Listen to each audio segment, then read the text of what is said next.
For those who seek adventure, this is the Buffalo Roamer Podcast, sharing the people, places, and moments that make a life on the loose worth living. The thing that's going to stick out to you most is when they open up that plane door. The cold is something like you've never felt. The jungle's so thick, even if you had a machete, you couldn't get through it. There's a huge blonde grizzly bear. And when it saw us, this thing put its head down, stomped on the ground, and hissed like an alligator. I just crossed this brutal stretch of desert, and I was really suffering. I'm your host, Will Collins. I'm an adventurer, outdoorsman, and roamer of wild places. I've backpacked the Brooks Range, rafted the Grand Canyon, and have canoed from source to sea, both the Mississippi and Yukon rivers. I live for adventure, travel, fresh air, and diving into the unknown. And now, I hope to share my passion with you on the Buffalo Roamer Podcast. Here we go, episode 81. Thanks for checking it out, tuning in. If you're enjoying the show, don't forget to subscribe and give us a 5-star rating wherever you are listening, or tell a friend about the podcast. That's a great way for us to grow. Word of mouth is always the way to go. I got a great show for you today. It's brought to you by Fischel Paddles, makers of fine handcrafted wooden canoe paddles. Check them out at fischelpaddles.com, F-I-S-H-E-L-L. Also brought to you by SREgear.com. They are an outdoor gear shop in Black River Falls, Wisconsin. Family owned and operated. SRE Outdoors is the name of the company. Website there for the best outdoor gear is SREgear.com. Use promo code WILL at both those sites. Okay, a lot of good stuff on the show. Got to remind you, I got 2024 trip dates live on BuffaloRoamer.com. Wilderness backcountry guided canoe trip. So go check those out. A lot of great trips listed there. We're going to the Green River in Utah. We're going to the Mississippi River, which this podcast is a lot about, in the bluff country of the driftless of the Mississippi River. Also on the lower Wisconsin River. So check all of those guided backcountry canoe trips out at BuffaloRoamer.com. Would love to get out on the river with you. Email me, BuffaloRoamer@yahoo, to find out more, or just check in about those trips. Without further ado, episode 81 of the podcast with BD Markey on Buffalo Roamer Outdoors. BD, I assume you're coming to me down from just from following your social media down in New Orleans, right? Exactly, yeah. Wintering here in New Orleans, so calling you from New Orleans. That's great, man. Well, I'm excited to talk to you, dude. Mississippi River, canoeing. We've been started our guiding businesses in similar times. I think you were a couple years ahead of me, maybe a year or two ahead of me. So you have guided canoe tours, paddled the Mississippi River, all kinds of fun stuff. I'm looking forward to talking to it, man. Yeah, it's neat. We've kind of circled each other's worlds for a few years. Paddled the river in the same year, and yeah, started the businesses just about a year apart. Been growing them together. Yeah, it's funny. I forgot that we did the Mississippi on the same year until just a second ago, in 2017, until just a second ago when I was cruising through your website real quick. Same season that we did the Mississippi. So tell me about your Mississippi trip. You started at Itasca, and where'd you end? Yeah, exactly. Started in Itasca like everybody else, like 2,000 and some hundred miles down to New Orleans. So some people take the Atchafalaya, some people go to New Orleans and then continue down another 90 miles to the Gulf of Mexico. But I live in New Orleans in the winter. So what I did is, at New Orleans, there's a canal, a lake, and a bayou. So I took the bayou 3 blocks from my house. Oh, that's awesome.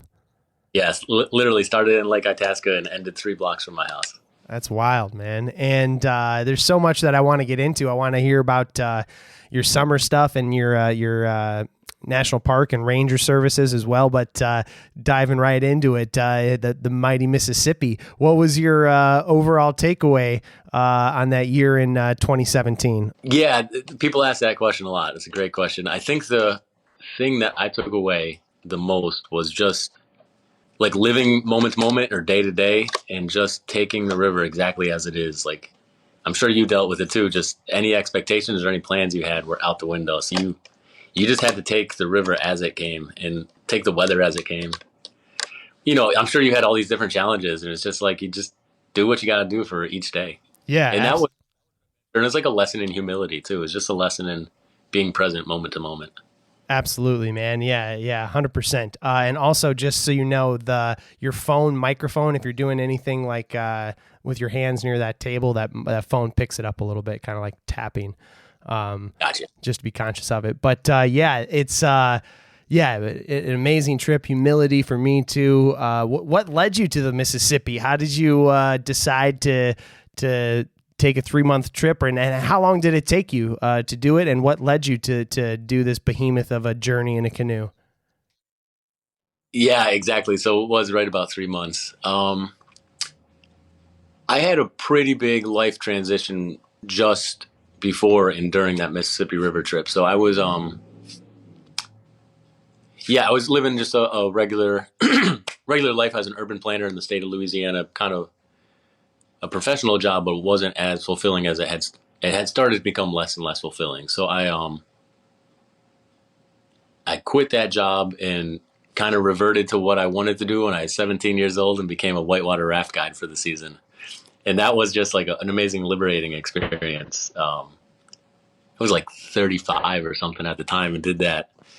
Really loved it. And I saw the season was going to be wrapping up in the fall, but I really just loved every moment on that river, and it became a passion. So I decided to extend it, and not exactly on a whim, but with not too much advanced planning. Just bought a kayak. Me and my dad drove out to Minnesota and started heading down the river. It's amazing, man. And what, why the Mississippi versus, a million other rivers? Obviously you're down in New Orleans, so that probably has some sort of a pull about it. Yeah, I think it was just, all the history, all the charm of the Mississippi. And I wasn't a huge kayaker prior to this, so it was just like that's the longest river I had heard of. The most well-known, one of the biggest, one of the longest rivers. Decided to go with that. Awesome, man. And how were you in the beginning, as opposed to midway and through the end? Like what were your expectations versus the reality, I suppose? Right. Yeah, like I said, I think the biggest lesson was just taking the river one day at a time, taking reality as it came. And as you know, the river changes so much from literally like 8 feet wide to 3/4 of a mile wide down in New Orleans. So I didn't actually have a ton of expectations. I'm not one of those guys who did like 2 years of research and asked a million questions. I did talk to a couple people who did it, and what I took away from their advice is just go ahead and do it and stay open-minded. That's awesome, man. What the one thing that about a month in Aiken, Minnesota, maybe just a few weeks in Aiken, Minnesota, I heard a crazy pop when I was loading up my kayak in the morning, and I blew out my meniscus. Oh, yeah. So then I took care of that in Aiken for a few days, and basically carried a crutch with me all the way back down to New Orleans. So I was less than 100% on my feet for the rest of the trip, but I wanted to keep going, so I just kept doing it. Holy cow! So what was the consensus in Aiken? You tore your meniscus, and what you just soldiered on? Tore my meniscus and vitamin IB, ibuprofen. The idea of a surgery at that point was just going to set me back too far, too long. So basically, you can live with a torn meniscus for a long time. And, it's just like you've done sports. Everybody gets a bum knee at some point in their life. Sure. Yeah. That's funny, man. What did you have any favorite parts of the river, favorite sections of the river? That area kind of south of Vicksburg, a few days after Vicksburg there, where it was just the darkest skies in the Delta. The river the Delta just expands so wide, and the nearest towns are miles and miles from the riverbanks there. Those stars were some of the brightest stars I've seen on the East Coast by far. So big. Yeah, the river is so big down there too. I loved, one of my favorite things is paddling up to one of those big, massive sandbars and just like collecting as much driftwood as humanly possible, and just having like a massive bonfire on the driftwood bonfire on the sandbar. Exactly. And there was so much freedom on that part of the river. Like you could just have a massive bonfire because there was no one nearby. Nobody. Yeah, there was no one out there at all. You and the tugboat captains, I guess. Yeah, exactly. Yep.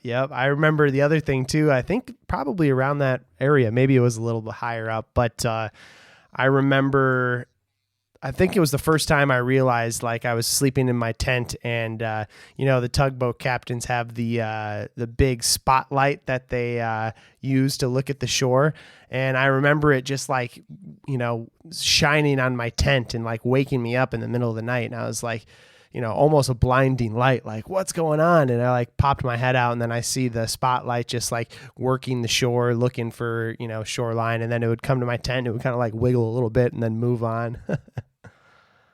Yeah, that's a good reminder, man. I'd forgotten, but yeah, I had the exact same memory. That was like that was a neat experience of the river. I'm glad you refreshed my memory about that. That's great, man. Yeah. What about any interesting stories, or like what like when people ask about it, or what's a common, what comes to your mind when you think about your trip of paddling it? The people, man, so many people. I won't try to name them all for sure, but there's just so many people, planned and unplanned, that you meet on that river. And I think there's something about, you did it in a canoe, correct? Yep. Yeah, something about somebody coming by paddle, like human powered. When anybody on shore sees that, and it's just like something clicks in their brain, and they want to talk to you. They want to hear your story and be your friend. So for me, that was like the most memorable part of the trip, is all the people I met along the way. Totally. And just the absurd generosity of it, the amazing generosity. Yeah, 100%. I think the same exact thing of, just complete strangers who are interested in your story and interested in what you have going on. What, any of them in particular you recall, or any locations and towns where you had good stays? Yeah, I'm glad you asked that. There is one. So along the way, I started to write in my notebook write in my phone, everybody's name and phone number and address, and I was planning to send in everybody a postcard when I finished. But about 2 days before I finished in West St. John the Baptist Parish, somebody stole my phone when I was charging it. So I lost it. Wow. But still remember this one guy, Jerry Whitehead in New Madrid. I was pulling up to the boat launch as he was going out in his motorboat. And I still remember the guy's name, Jerry Whitehead. He literally said to me, "Oh, I see you guys all the time. My truck is at the top of the ramp. The keys are under the visor. Why don't you go take that into town and fill up on the supplies?" Wow. It was amazing. And so I did. I totally did. That's wild, isn't it? And I've been trying to reach that guy. Hasn't been like a life's mission, but I have been trying to reach that guy with anybody in New Madrid. So if anybody listening knows Jerry Whitehead of New Madrid, please let me know. That's so funny, man. That's hilarious. I had a stop in New Madrid as well, and I think I had a similar run-in. It probably wasn't your boy Jerry, but I remember I was talking with one of the guys who runs the one of the grain silos there, the grain elevators right on the river there. And super nice guy. I was, chatting up with him. And at that point I was ready. Like I was just getting some supplies and rolling on, but he gave me his card and was like, if you ever need a place to stay, you can stay anywhere on the grounds of the grain elevator. I manage it all. He's like, if you need a hand when you get downriver, give me a call. Or just amazing, the generosity of people, huh? That's awesome. That's great. It's good to have friends like that. Yeah, definitely. Any like wildlife or interesting sightings that you recall from your trip? Yeah, tons.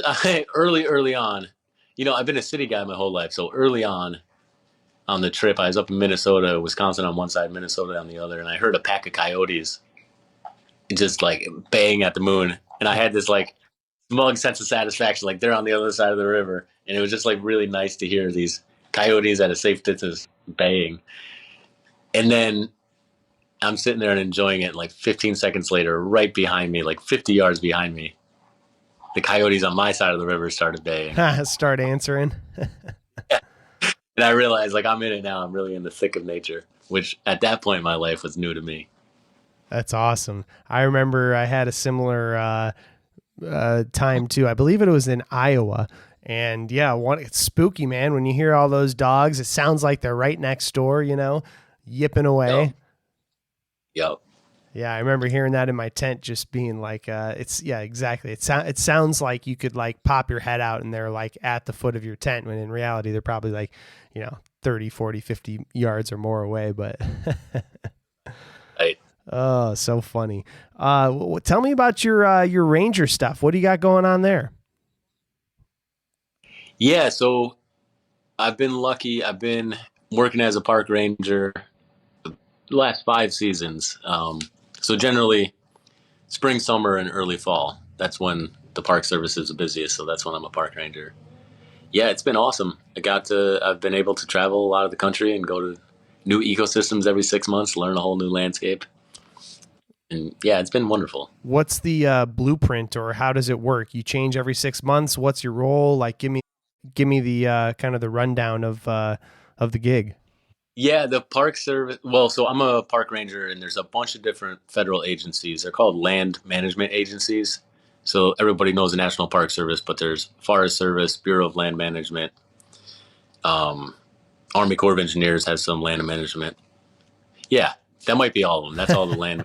That might be all the land management agencies. But yeah, they all have different need for park rangers.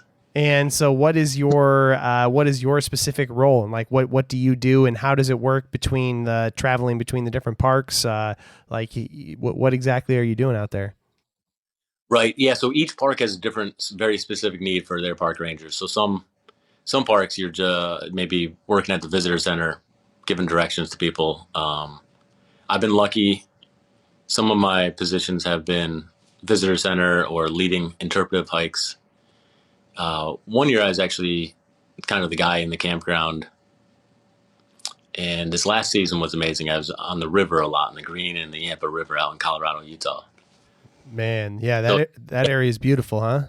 So what park is that? It's Dinosaur?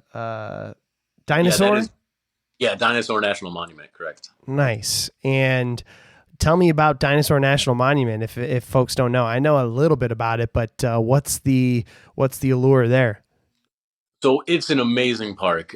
For all the river rats listening to the program, I'll get to that in a minute. But the real reason the park was founded was there's a large cache of dinosaur fossils in the park. It was an ancient seabed, and an ancient waterway, and the outlet of the waterway became clogged. So for 60 million years, different dinosaurs were washing up to this one river mouth. Wow.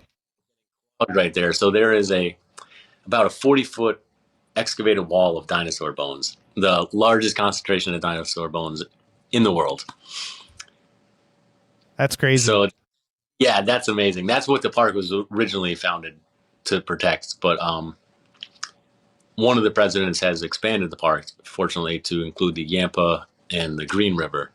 And so, yeah, for everybody listening to your program, that's what is the real draw. And what are those rivers like? It's like kind of like desert, cliffy. Are they canyons? Are they wide ranging? Like, paint me a picture. Yeah, sure. So the Green River is what John Wesley Powell came down on one of his trips to the Colorado. So it's a series of 3 different canyons. You're up in high desert elevation. You're at 5,000 feet, 6,000 feet. And yeah, the canyon it's just breathtaking and remarkable. These beautiful canyons, dark red rock. Yeah, I want to go check it out. It reminds me of, it seems at least, without having been there, like a little bit more mellow Green River in Moab, like kind of that similar terrain though. Sorry, repeat that one more time. It seems like very similar terrain, maybe a little bit more mellow, but very similar to the Green River through Utah, through Moab there. Yeah, exactly. Right. So the Green River comes through Dinosaur and then it empties out, or it continues on past Moab a little bit later. But oh yeah, of course, the same river.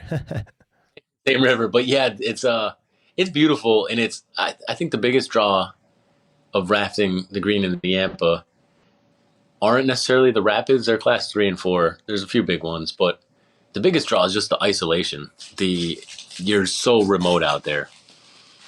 And yeah, the stars are huge.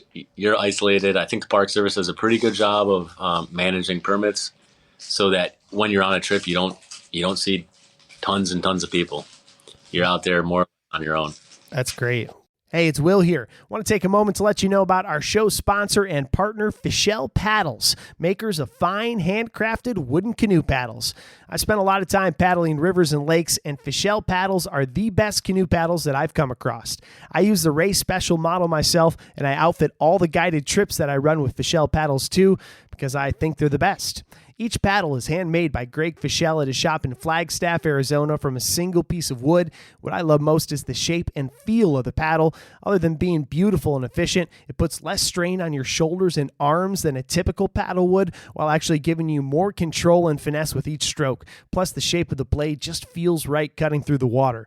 All paddles are customizable from the type of wood, whether that's cherry, ash, or maple, to laser engravings, and my favorite, which is the leather strap that Greg pins around the shaft so that it doesn't get beat up as you run along the gunnels, prying off or doing the J-stroke in the back of the stern there. So go get yourself a Fischel paddle now and feel the difference. Use the code WILL at checkout. That's WILL to get a free wooden paddle hanger with any paddle purchase. That way you can show off and organize that new handmade paddle. Check them out at FischelPaddles.com. That's FISHELL paddles.com.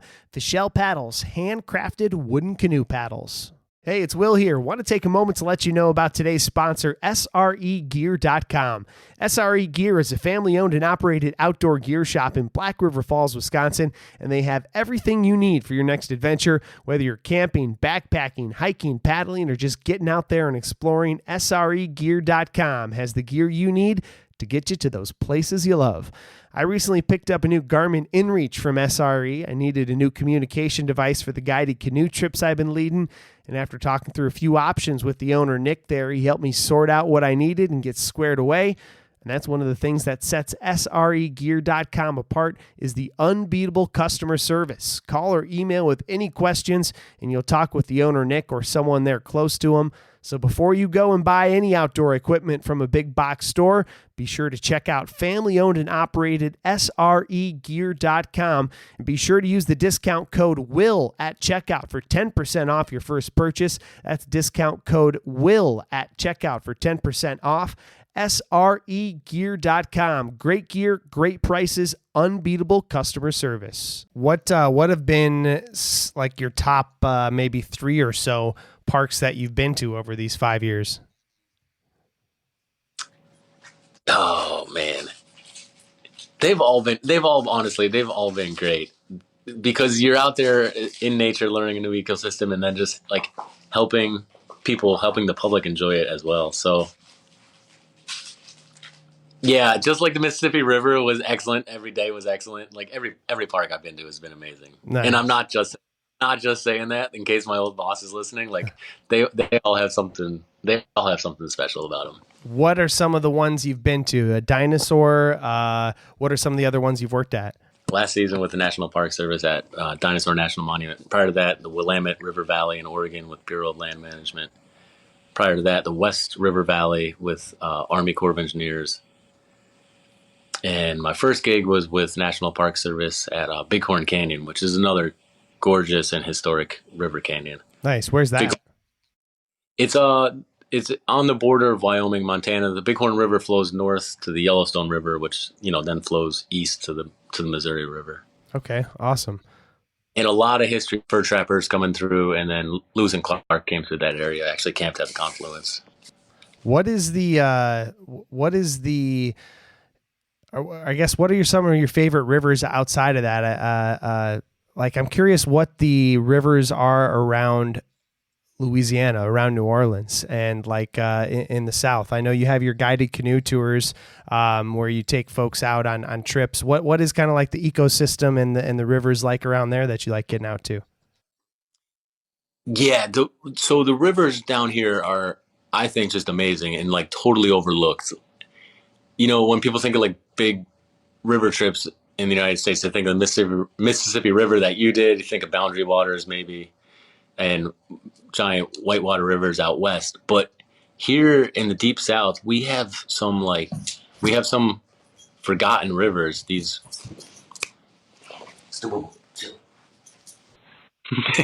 I got an awesome dog, but she's noisy. I hear you.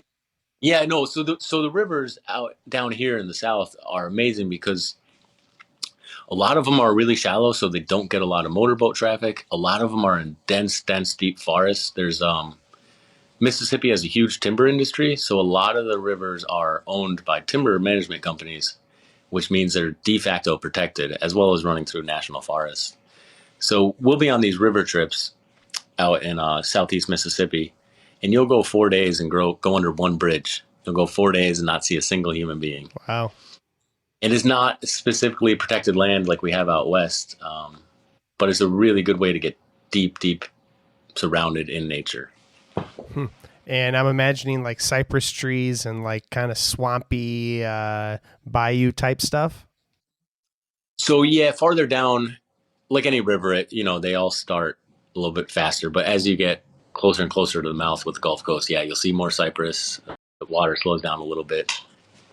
And what type of camping are you guys doing? Are you looking at, sandbars? I imagine, I guess, I don't know. Is it more of like a established river, or is it kind of more of that like cypress bayou type stuff? Yeah, it's a great ecosystem. So they're called, a lot of them are blackwater rivers. So the water itself is almost like a tea color because it filters through all the vegetation. So it's like a tea color water. But the Pascagoula River watershed is actually the last remaining river system in the lower 48 that has like no dams, no dredging, and no levees. So if you think about that, every other river system in the lower 48 has dams, dredging, or levees. But this whole system, from the tertiary rivers, the tributaries to the main stem, there's nothing like that. So because of that, the rivers are totally natural. They flood. I've seen them go up 18, 20 feet over a weekend, and they leave behind great deposits of sand. So some of our camping trips will be on huge white sandy beaches, similar to what you remember from the lower Mississippi, but on a much smaller river. Sure. Huh, that sounds awesome. And what do you enjoy most about doing like these smaller trips, or even taking folks out for your company guided canoe tours? Yeah, honestly, the best part about guided canoe tours is just the people come out there, the guests come out there, and you can see it in them. After a day, their like demeanor changes a little bit, and they start to embrace where they are. They start to just feel that they're part of nature. They forget, hopefully, they forget a little bit of the stress that they had prior to coming out there.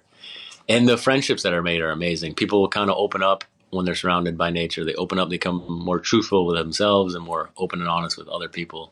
And so there's really amazing connections that are formed with people. Yeah, man, I agree. It's awesome. Tell me a little bit about guided canoe tours, like how it came to be and what you do and what you offer, and where you go, and yeah, kind of talk to me a little bit about that.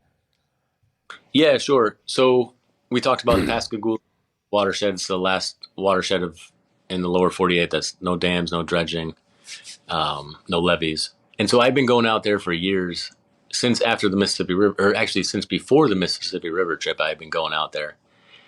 And I would bring friends from time to time. And, I don't know how you camp, but when I would bring friends, I would always have to step my game up a little bit, like bring more chairs, bring more tables. And before you knew it, I had like all these supplies. I was running an outfitter for friends. Yep. And more people started telling me, you got to start charging for this. And so eventually I did. That's funny. Yeah. And how's it been going? How long have you been doing it now?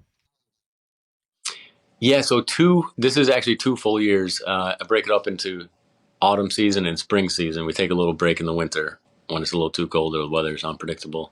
And then, of course, I'm doing the park ranger stuff the other 6 months in the summer.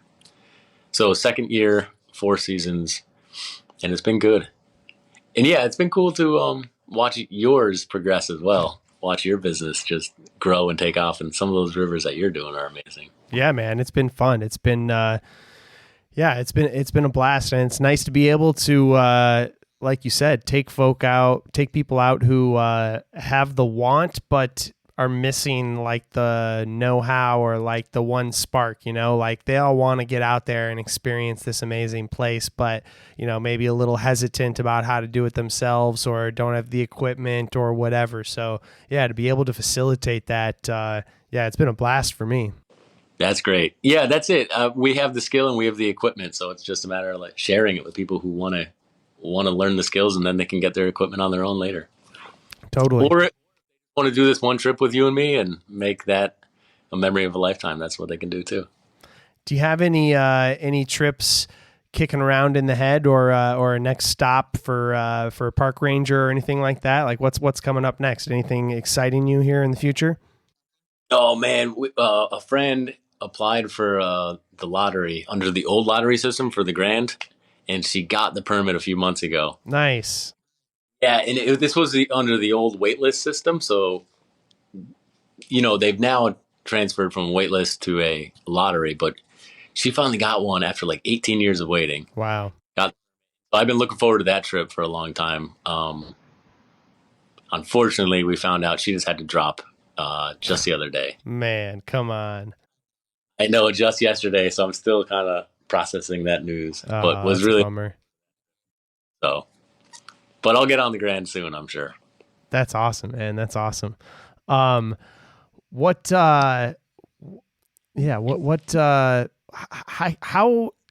you out much of an outdoorsman or camping before you went for the rafting gig and kind of made this radical shift, it sounds like?